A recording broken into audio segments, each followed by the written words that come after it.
Ao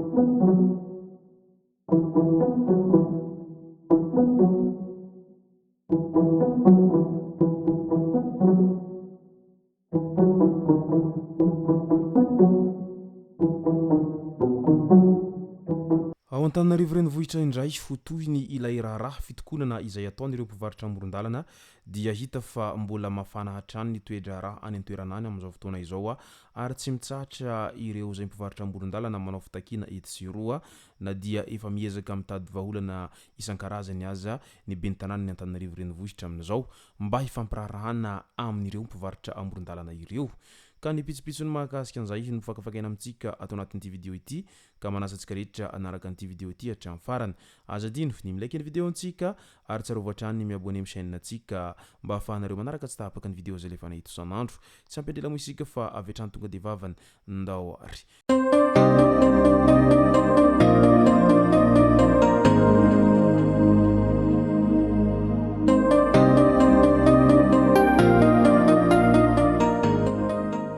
Tonga tsy miarahaba hono na mantezitra ka dia faly miarahaba isika rehetra mpanaraka tsy tapaka an'ity chaîne ity tenako amin'ity androandroany ity. Arakin'izay efa natsipiko zay dia mahakasika ny toy ny ilay raharaha fitokonany ireo mpivarotra amoron-dalana ao Antananarivo renivohitra ao no tena iompanantsika atao anatin'ity vidéo ity. Raikitra ny sakoroka tao Antananarivo renivohitra tao anatin'izay fitakiana ataon'ireo mpivarotra amoron-dalana izay. Tsy manaiky esorina ny mpivarotra amoron-dalana izay mivarotra amoron-dalana eny Analakely sy ny manodidina iny. Nilaza ireo mpivarotra amoron-dalana ireo fa voafitaky ny ben'ny tanàna ary natao tohatra fiakarana fotsiny. Hafa mantsy no nolazaina tamin'ny fampelezan-kevitra ary rehefa tonga eo amin'ny seza izy dia hafa indray no niseho ho izy ireo. Nanao hetsika ireto mpivarotra izay tsy manaiky findratoerana ireto noho izany saingy noriatany mpitandro ny filaminana Bambandratra Dranomaso ny maraina tamin'iny andro ny afaka omaly iny. Iray tamin'ireo mpanao fihetsiketsehana moa izay voalaza fa voasambotra tao anatin'izany. Taorian'ny sakoroka dia nampiantso mivantana anireto mpivarotra amoron-dalana ireto ny ben'ny tanàna Antananarivo. Nisy arak'izany ny fampiresahana teo amin'ny rotonta izay nandrosoana ny marimaritra iraisana mba hampilamina ny tanàna ary mba tsy hisiany korontana izay. Taorian'izay fampiresahana izay dia mahazo mivarotra amoron-dalana ireo mpivarotra ireo saingy misy ny fandaminana izay tsy maintsy arahana. Inona arak'izany fa ho tapitra hatreo ny korontana ny amin'ny andaniny sy ny ankilany manoloana an'izay resaka fivarotana amoron-dalana izay. Ny tena olana amin'ity resaka fivarotana amoron-dalana ao Antananarivo renivohitra ity mantsy dia toa mihinjandroa ny tady ao Antananarivo renivohitra ao mahakasika ny olana ity resaka fivarotana amoron-dalana ity hatrany satria tsy manaiky ireo izay mpivarotra tsy amoron-dalana noho ny afitsoka ireo mpivarotra amoron-dalana izay ho ampagain'izy ireo fa ny ankamaroany tsy mandoa habantsena akory eo ihany koa ireo izay tsy fanarahan-dalana etsy sy eroa ny lalana raha teo mihatery ihany etsy ankilan'izay dia ireo rehetra ireo no isan'ny tena mahatonga an'ireo izay mpivarotra tsy mivarotra amoron-dalana tena tsy faly amin'ireo izay mivarotra amoron-dalana etsy sy eroa ireo. Ity olana sakoroka eo amin'ny mpivarotra amoron-dalana ao Antananarivo ity mantsy dia noezahana mba hitedavana vahaolana izay farany haingana satria manahy mafy ireo izay mpitondra ao Antananarivo renivohitra ao so de mantsy araraotiny ireo mpanositra izao hetsika izao ka hivadika zavatra hafa indray noho ny aveo ka aleon'izy ireo mitady marimaritra iraisana amin'ireo mpitokona ao anatin'izay fivarotana amoron-dalana izay hatrany mba hampilamina ny tanàna sy mba tsy hisiany rotaka etsy sy eroa.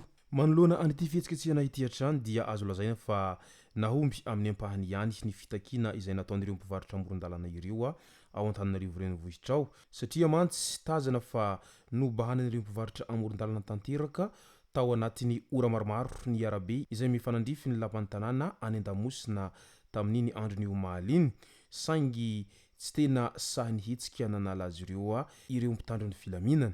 Raha ny aviany amin'ny fanoherana no manao ny fihetsiketsehana tahaka izao dia tsy tafiditra akory amin'ny faritra ny manodidina Analakely iny ary mety efa nisy ny samborana sy nogadraina no vesarana heloka ho manohintohina ny filaminam-bahoaka sy ny filaminana anatiny ary ny maro hafa ihany koa.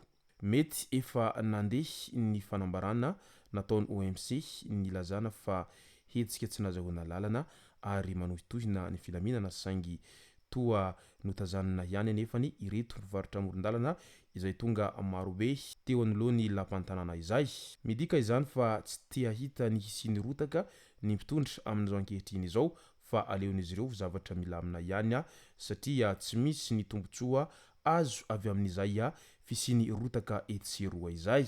Antenaina araka izany fa hiverina amin'ny fivarotany toy ny teo aloha ireo mpivarotra amoron-dalana eo Analakely manomboka amin'ity androandroany ity taorian'ny fampiresahany solontenan'izy ireo sy ny commune urbaine Antananarivo izay voalaza fa misy ny lamina sy ny fetra izay tsy maintsy arahana toy ny tsy fahazahoana mivarotra eny amin'ny lalan'ny mpandeha tongotra.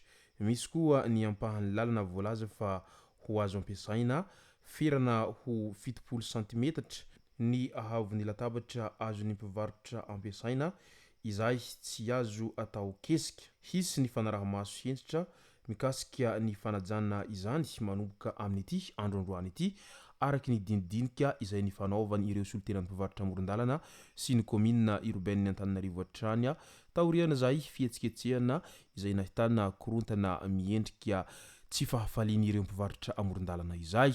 Ataoko angambany fa mety ho faly amin'izay ireo mpivarotra amoron-dalana taoriana izay fandraisana fepetra sy ny dinidinika izay mba hisiany filaminana ary mba tsy hisiany korontana etseroa izay satria mantsy misy amin'ireo zay mpanositra manararaotra iny hetsika iny avy hatrany dia mizara vola etseroa araky ny tazana tao anatin'ny tambazotra tserasera Facebook hatrany mba ahatonga ny afo mba hirehitra mafimafy noho ny teo. Ny amaranantsika azy dia ny malaza avy any Toamasina nanatanteraka ny hetsika ady amin'ny fidorohana zava-mahadomelina ny zandarmaria ny Antsinanana iny.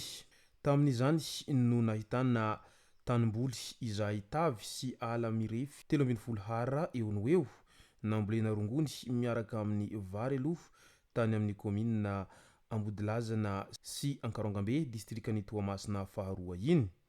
Niditra antsehatra nanongositra sy nandoro an'ireto rongony izay efa ho ray alina isa eo ny zandary.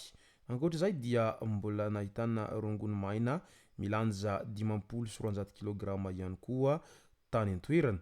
Olona misa 5 no nisamborona sy ny tompon'ireo tany nambolena rongony ireo izay ho atolotra fampanoavana ao amin'ny fitsarana ambaratonga voalohany ao Toamasina izy ireo taorian'ny famotorana izay natao azy ireo. Midika izany fa mandray ny andraiky ny hatrany sy ny mpitandro ny filaminana amin'ny fiadiana amin'izay fidorohana sy fivarotana zava-mahadomelina etseroa izay. Izay moa no masaka azona roso tao anatin'ity video ity tomboko lasy tomboko vavy misaotratsika rehetra naraka an'ity video ity hatramin'ny farany. Azadino ny milaiky ny videontsika ary tsara voatrany ny miabone amin'ny chaîne antsika mba ahafahanareo manaraka tsy tahapaka ny video zay lefa nahita isan'andro. Tomboko lasy tomboko vavy mankasitraka dia mirary soa.